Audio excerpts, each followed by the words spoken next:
Hello everyone, I hope कि आप अच्छे होंगे। आज इस वीडियो में हम लोग सीखने वाले हैं कक्षा 8 गणित प्रश्नावली 3.2 का प्रश्न संख्या 3। इससे पीछे वाले क्वेश्चन को अभी तक आपने नहीं देखा है तो इस वीडियो के डिस्क्रिप्शन बॉक्स में हम लिंक दे देंगे, वहां से आप जाकर देख सकते हैं। तो ज़्यादा टाइम को वेस्ट ना करके आइए क्वेश्चन को स्टार्ट करते हैं। जैसा कि क्वेश्चन स्क्रीन पर दिखाई दे रहा होगा, समांतर चतुर्भुज का एक कोण 120 अंश है तो बाकी तीनों कोणों की माप क्या होगी। बहुत ही इंपॉर्टेंट क्वेश्चन है, ये भी क्वेश्चन आपके एग्जाम में बहुत बार देखने को मिलता रहता है। तो यहाँ पे समांतर चतुर्भुज की बात बोला है, यहाँ पे एक हम समांतर चतुर्भुज का एक फिगर ड्रा कर लेंगे यहाँ पे, ठीक है। तो समांतर चतुर्भुज कुछ इस प्रकार का होता है, ठीक है। और यहाँ पे हम नाम दे देंगे ABCD, ठीक है।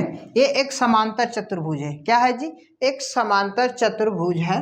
अब देखिए यहाँ पे जो जो चीजें दिया हुआ है इस क्वेश्चन में, इसको हम यहाँ पे नोट कर लेते हैं। तो यानी कि समांतर चतुर्भुज में एक कोण दिया है। मान लीजिए कि कोई कोण, ये मान लीजिए कि एक कोण दिया है यानी कि 120 अंश, ठीक है। तो यहाँ पर हम लिखेंगे एंगल A बराबर 120, ठीक है ना, अंश। अब इसी के माध्यम से बाकी तीनों कोण को हमें फाइंड करना है। तो कोई बात नहीं है, घबराने की जरूरत नहीं है। चलिए हम लोग स्टार्ट करते हैं। अब यहाँ पर लिखेंगे, हम जानते हैं वी नो दैट, ठीक है, हम जानते हैं कि समांतर चतुर्भुज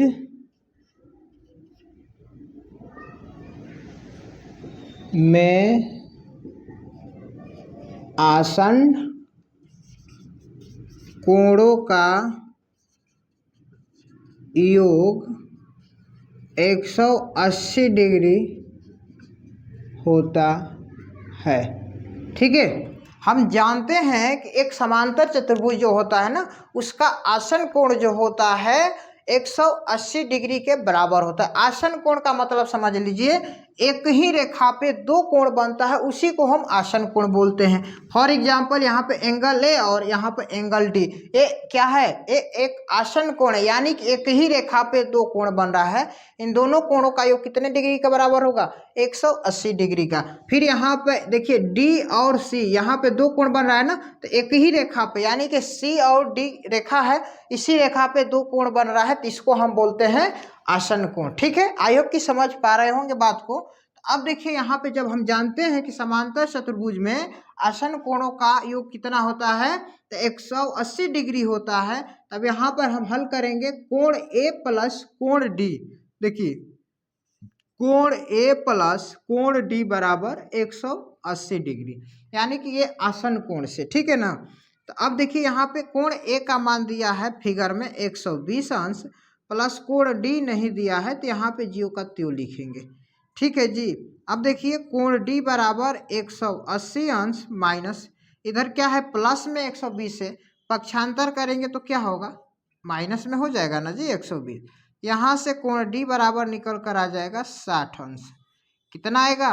60 अंश, यानी कि कोण D का मान निकल कर आ गया 60 अंश, ठीक है। अब देखिए आपका D निकल कर आ गया, तो अब D के मदद से अब C को भी निकालेंगे। अब लिखेंगे यहाँ पर पुनः क्या? कोण D प्लस कोण C, कोण D प्लस कोण C बराबर 180 डिग्री। क्यों किया है 180 डिग्री? क्योंकि ये भी तो एक आसन कोण बना रहा है ना।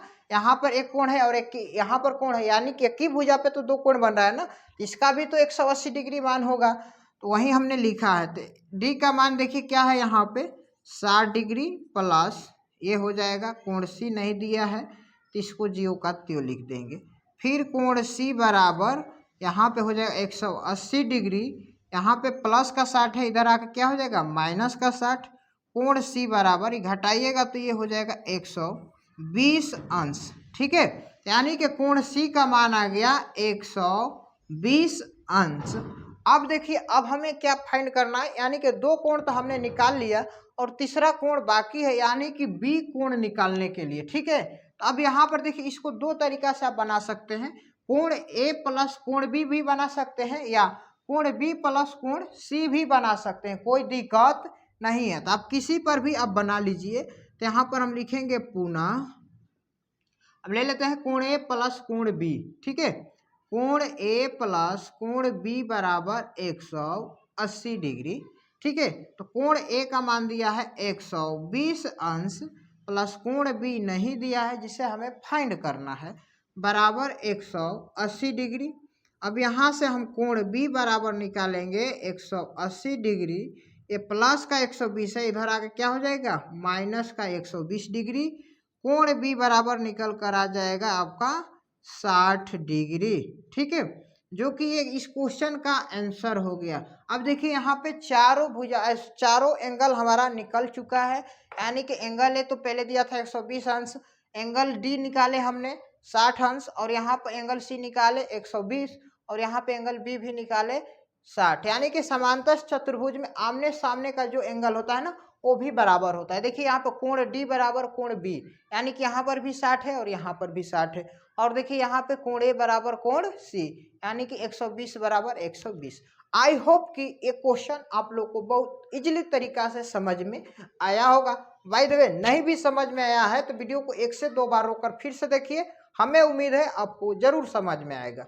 वीडियो अच्छा लगा हो तो वीडियो को लाइक कर दीजिए, चैनल पर आप पहली बार हैं तो चैनल को सब्सक्राइब करके बेल आइकन को ऑल पर प्रेस कर लीजिएगा, क्योंकि इसी तरह के और सारे नए नए वीडियो आपको टाइम टू टाइम मिलते रहेंगे। तब तक के लिए आपका बहुत बहुत धन्यवाद। जय हिंद।